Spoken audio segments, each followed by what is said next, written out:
讲为新历初六开始买喙烟一定爱用正名。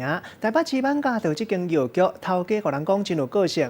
伫咧门口口 LED 的电火公告买喙烟爱注意，像讲买喙烟的时间是爱等药剂师困精神。另外，大人健保卡袂当领囡仔用的喙烟。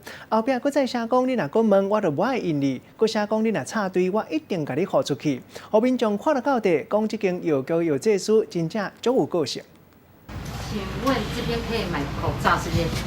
谢谢。针对儿童的。民众一入门就问讲，佫有喙烟无？亲像安尼问题，药师已经无想要回答啊，直接摕牌仔互消费者看。因为外口明明有大告示，偏偏有人一直咧问，问甲药师伫要掠讲啊，规气将心内的话拢总写伫咧 LED 顶悬，门口的 LED 走马顶就写着初一问到15，换做你敢袂烦？这两行注文就伫咧领喙烟的 Q&A 边啊，短短几个字，将家己的无奈拢总写起哩。蛮聪明的，他可能发挥了他的所长吧，蛮清楚，然后蛮有个性的这样子啊。走马顶继续在走，领的时间拜一到拜五，而且爱等药师困醒。大人的健保卡无法度领囡仔的喙烟，后壁佫直接写，你佫问我嘛便当插你，为着惊有人看无，连领的人数拢标甲清清楚楚，佫讲伤慢来领无，毋是我的问题。最后特别讲，若是插队，我一定叫你出去。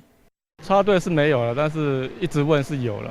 就算你门口贴公告，他还是一直问这样子。如果是你一天面对这么多人1万次、2万次这样子问，你问到后面你也烦了，有声音讲到没有声音嘛，对不对？这么直接的用字，互袂少的民众看到，拢感觉这个药师实在是伤过有个性啊！伊表示就是互人问甲烦啊，才会想出安尼办法。同一个问题，然后用各种不同的角度，然后一直问到。你都不知道怎么跟他解释。喙烟的问题，因为药师的创意嘛，意外互这间药局变做民众关心的所在。记者综合报道。